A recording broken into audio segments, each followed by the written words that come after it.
네, 오늘 말씀은요, 사무엘하 말씀입니다. 사무엘하 9장 말씀입니다. 우리가 한 주간 축복 성회와 또 온세토를 지나면서 사무엘 말씀이 많이 지나갔죠. 오늘 사무엘하 9장 말씀입니다. 사무엘하 9장 말씀, 네, 우리 다 찾으셨으면 우리가 한 목소리로 함께 합독하시겠습니다. 다윗이 가로되 사울의 집에 오히려 남은 사람이 있느냐? 내가 요나단을 인하여 그 사람에게 은총을 베풀리라 하니라. 사울의 종 하나가 있으니 그 이름은 시바라. 저를 다윗의 앞으로 부르매 왕이 저에게 묻되 내가 시바냐? 가로되 종이 그로소이다. 왕이 가로되 사울의 집에 남은 사람이 없느냐? 내가 그 사람에게 하나님의 은총을 베풀고자 하노라. 시바가 왕께 고하되 요나단의 아들 하나가 있는데 절뚝발이니이다. 왕이 저에게 묻되 그가 어디 있느냐? 시바가 왕에게 고하되 로드발 암미엘의 아들 마길의 집에 있나이다. 다윗 왕이 사람을 보내어 로드발 암미엘의 아들 마길의 집에서 저를 데려오니 사울의 손자 요나단의 아들 무비보셋이 다윗에게 나와서 엎드려 절하매 다윗이 가로되 무비보셋이여 하니 대답하되 주의 종이 여기 있나이다. 다윗이 가로되 무서워 말라. 내가 반드시 내 아비 요나단을 인하여 내게 은총을 베풀리라. 내가 내 조부 사울의 밭을 다 내게 도로 주겠고 또 너는 항상 내 상에서 먹을지니라. 저가 절하여 가로되 이 종이 무엇이관데 왕께서 죽은 개 같은 나를 돌아보시나이까? 왕이 사울의 사환 시바를 불러서 이르되 사울과 그 온 집에 속한 것은 내가 다 내 주인의 아들에게 주었노니 너와 내 아들들과 내 종들은 저를 위하여 밭을 갈고 거두어 내 주인의 아들을 공궤하라. 그러나 내 주인의 아들 무비보셋은 항상 내 상에서 먹으리라 하니라. 시바는 아들이 15이요 종이 20이라. 시바가 왕께 고하되 내 주 왕께서 온갖 일을 종에게 명하신 대로 종이 준행하겠나이다 하니라. 무비보셋은 왕자 중 하나처럼 왕의 상에서 먹으니라. 무비보셋에게 젊은 아들 하나가 있으니 이름은 미가더라. 무릇 시바의 집에 거하는 자들은 무비보셋의 종이 되니라. 무비보셋이 항상 왕의 상에서 먹으므로 예루살렘에 거하니라. 그는 두 발이 다 절뚝이더라. 아멘. 네, 오늘 효와 행복 함께 살펴보겠습니다. 오늘 효와 행복은 24면에 있습니다. 1월 10일자 24면입니다. 효와 행복의 제목은 신분의 변화입니다. 요절 말씀 함께 읽은 8절 말씀입니다. 다시 한번 합독하시겠습니다. 저가 절하여 가로되 이 종이 무엇이관데 왕께서 죽은 개 같은 나를 돌아보시나이까. 다윗은 지난날 어려울 때에 자기를 도와주었던 요나단과 맺은 언약을 기억하고 버림받은 요나단의 아들을 찾아 후대하는 일을 추진한다. 그러나 어떤 면에서 보면 요나단의 아들인 무비보셋은 비록 절뚝발이이기는 하지만 다윗 왕을 위협할 수 있는 여지를 남겨두고 있었다. 그럼에도 불구하고 다윗은 요나단과의 약속을 기억하여 지킨다. 다윗은 마길의 집에서 거주하고 있는 무비보셋을 데리고 왔다. 그리고 그에게 두려워하지 말라는 당부와 함께 친구였던 요나단을 인하여 은총을 베풀 것임을 천명한다. 과거에 사울의 소유였던 땅, 기름진 밭과 포도원, 또한 많은 종을 주는 것과 더불어 왕과 함께 식사할 수 있는 명예스러운 자격을 무비보셋에게 줌으로써 다윗은 요나단과의 약속을 지켰다. 이로써 무비보셋은 하루아침에 그의 인생이 변했다. 몰락한 사울과의 후손으로 죽음에 대한 두려움 속에서 겨우 목숨만을 연명하며 살아야 했던 무비보셋은 다윗의 은총으로 예전의 신분과 소유물과 처소를 회복할 수 있었다.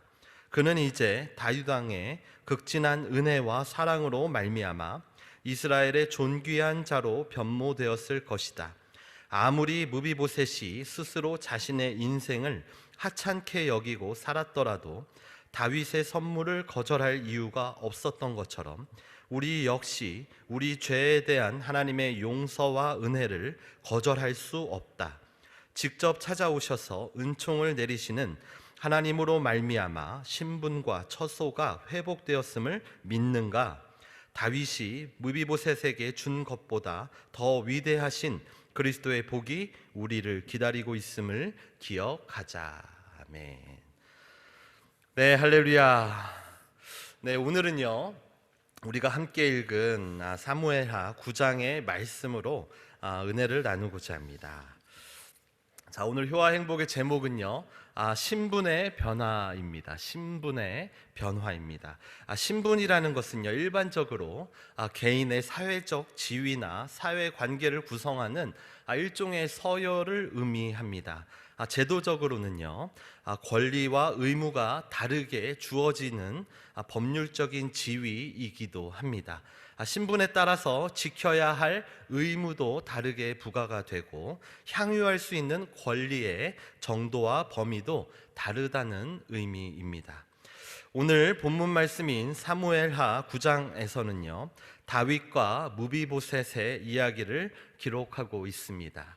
무비보셋은요 사울의 아들이자 다윗의 절친이었던 요나단의 아들입니다.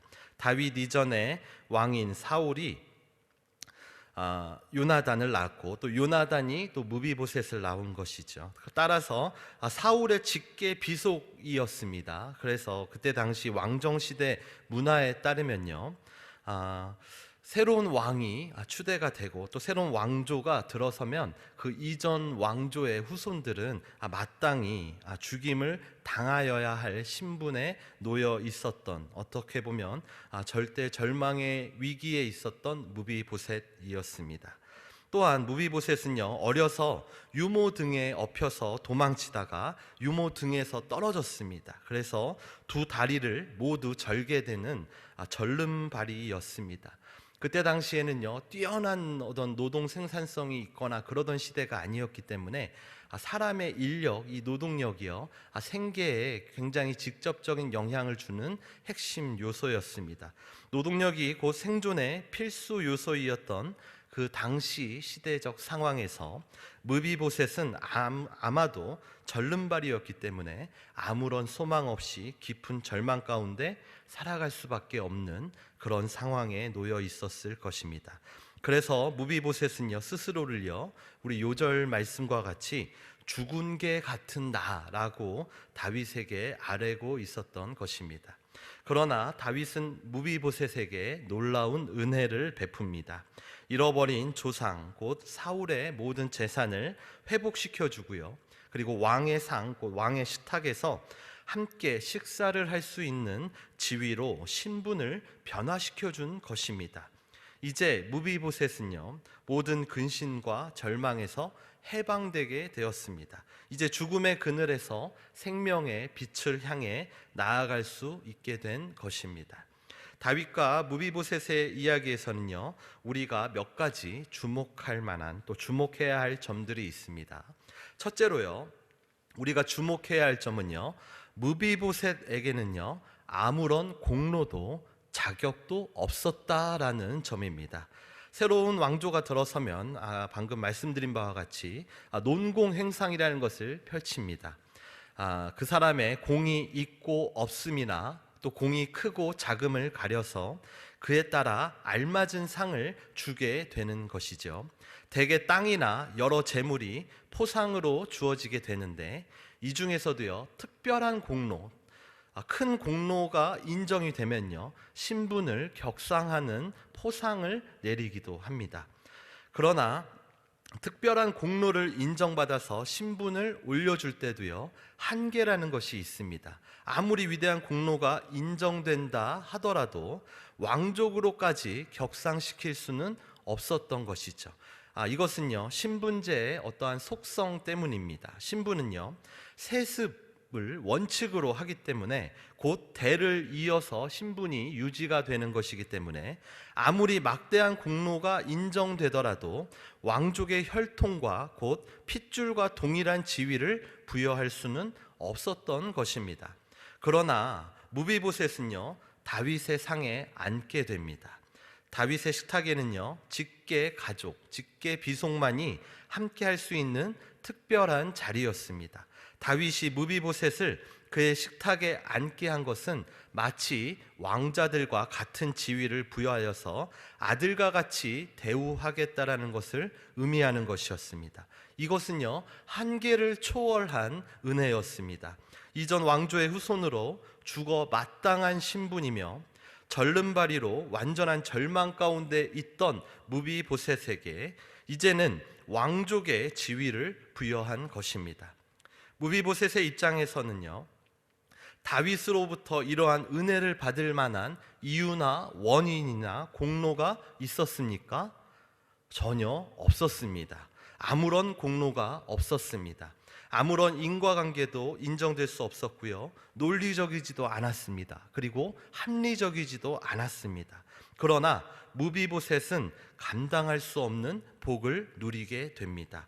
은혜라는 것이 바로 이런 것입니다. 은혜는요, 이유가 있는 것이 아닙니다. 값없이 거저 얻는 것입니다. 그래서 은혜는 언제나 완전하고 온전할 수밖에 없는 것입니다.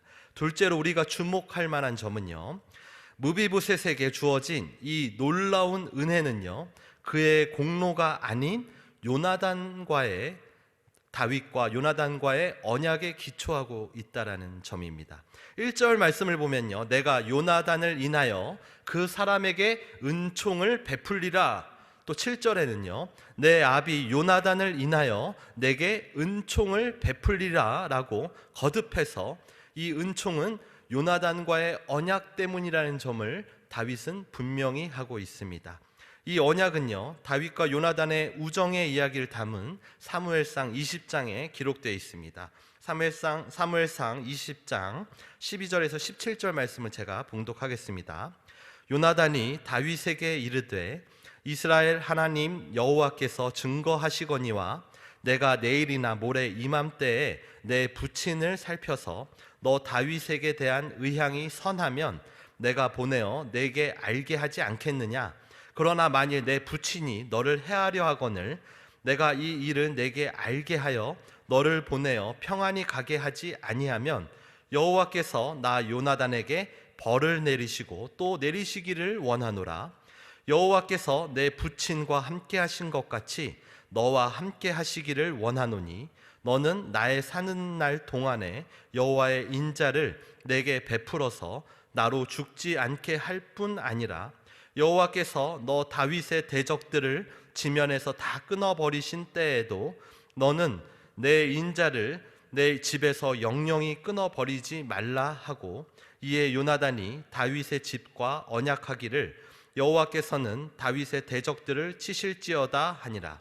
요나단이 다윗을 사랑함으로 그로 다시 맹세케 하였으니 이는 자기 생명을 사랑함 같이 그를 사랑함이었더라. 아멘.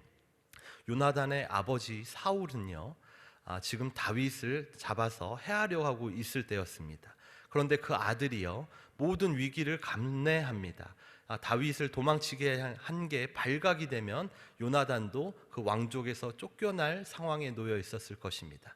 하지만 요나단은 다윗을 자기와 같이 사랑했고요, 또 하나님이 기름 부은 자이시기 때문에 마침내 그를 왕으로 세우실 것을 믿고 있었습니다. 그래서 다윗에게 미리 나의 후손들, 나의 집을 보호해 줄 것을, 생명이 끊어지지 않게 할 것을 맹세하고 다짐하는 언약을 맺었던 것이죠. 여기서 언약은요, 히브리어로 샤바라고 합니다.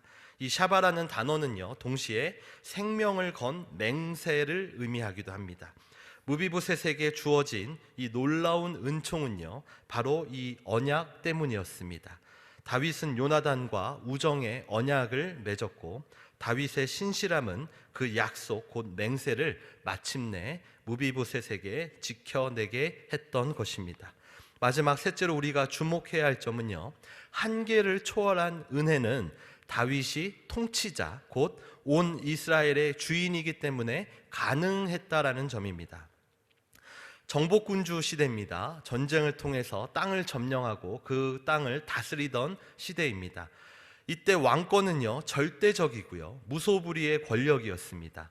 나라의 주권이 왕에게 집중되어 있었고요, 절대 주권의 소유자였던 왕이었기 때문에 나라의 모든 제도와 법률은 왕의 다스림 아래에 있었습니다. 그러므로 시대적 문화적 한계를 뛰어넘을 수 있는 결정은 오직 이스라엘의 왕인 다윗만이 내릴 수 있는 결정이었습니다. 무비보셋은요, 지난 왕조의 후손이기 때문에, 게다가 또 지난 왕조의 직계 비속이었기 때문에 마땅히 죽을 수밖에 없는 운명에 놓여 있었습니다. 게다가 목숨을 건지더라도 두 발이 모두 절뚝발이어서 혼자의 힘으로는 생계를 유지하기 곤란한 절대 절망의 처지에 있었습니다.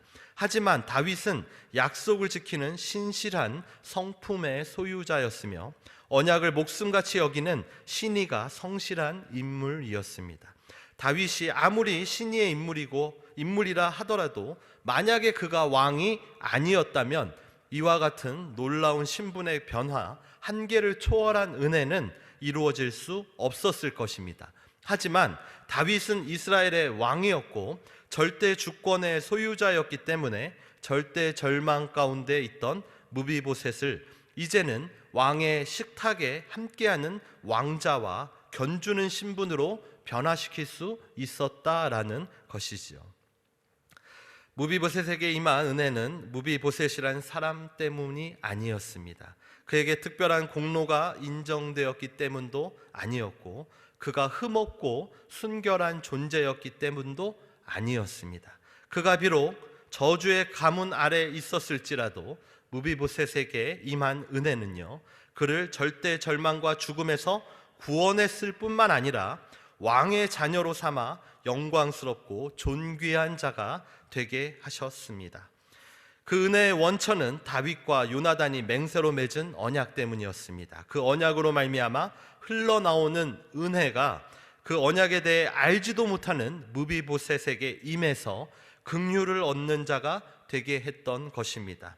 또한 다윗이 왕이 아니었다면 이 언약은 지켜지기 어려웠을 것입니다. 한계를 초월한 은혜는 그가 왕이었기 때문에 이루어질 수 있었고, 그 약속이 신실하게 지켜질 수 있었던 것입니다. 사랑하는 성도 여러분, 우리 주 예수 그리스도는요, 만왕의 왕이십니다. 만유의 주제이시고 만주의 주가 되십니다. 온 세상이 그분의 소유이고 그분의 주권 아래에 있으며 그 다스림은 온 나라와 세상 끝까지 미치시는 분이십니다. 예수 그리스도는 만왕의 왕이시고 만주의 주가 되시기 때문에 그분에게는 한계가 없습니다. 세상에 존재하는 모든 한계와 제약을 뛰어넘어 완전하고 온전한 은혜를 베풀어 주시는 분이 바로 우리 주 예수 그리스도이십니다.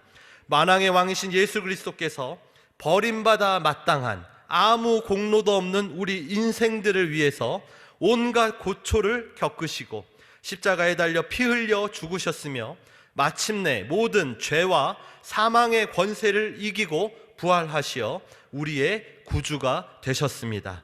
모든 인생들의 소망이 되시는 예수 그리스도께서 약속의 말씀을 우리에게 주셨습니다.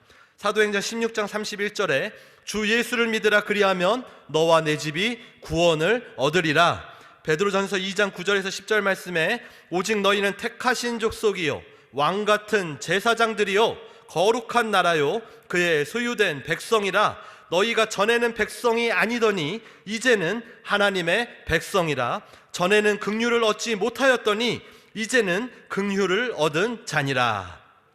우리 주 예수 그리스도는요, 약속을 지키시는 분이십니다. 그 맹세를 생명과 같이 여기시는 신실하신 하나님이십니다. 우리가 아무리 죽어야 할 수밖에 없는 운명 가운데 있을지라도, 여전히 죄와 저주 가운데 허덕이며 절대 절망 가운데 있을지라도 예수 그리스도를 믿기만 하면 그 계명을 지켜 그의 사랑 안에 거하기만 하면 약속을 지키시는 신실하신 하나님께서 모든 한계를 넘어서는 놀라운 은혜로 우리를 인도하셔서 우리를 하나님의 자녀로 삼으시고 영광스럽고 존귀한 자로 우리의 신분을 변화시켜 주시는 것입니다. 전심으로 예수님만을 의지하시기 바랍니다. 구원 얻을 만한 다른 이름을 주신 적이 없다라고 말씀하셨습니다. 오직 예수 이름의 권세가, 그 보혈의 은혜가 우리에게 당한 죄와 사망의 권세로부터 자유케 하실 수 있는 능력이 되십니다. 예수 이름으로 충만한 그 은혜와 복을 받아 누리는 모든 성도님들이 되시기를 예수님의 이름으로 축복합니다. 기도하시겠습니다. 아버지 하나님 감사합니다. 주님께서는 만왕의 왕이시고 만주의 주가 되시며 만유의 주제이심을 믿습니다. 온 세상이 하나님 아버지 그리고 예수님의 다스림 아래에 있음을 우리가 인정하고 믿고 입으로 선포합니다.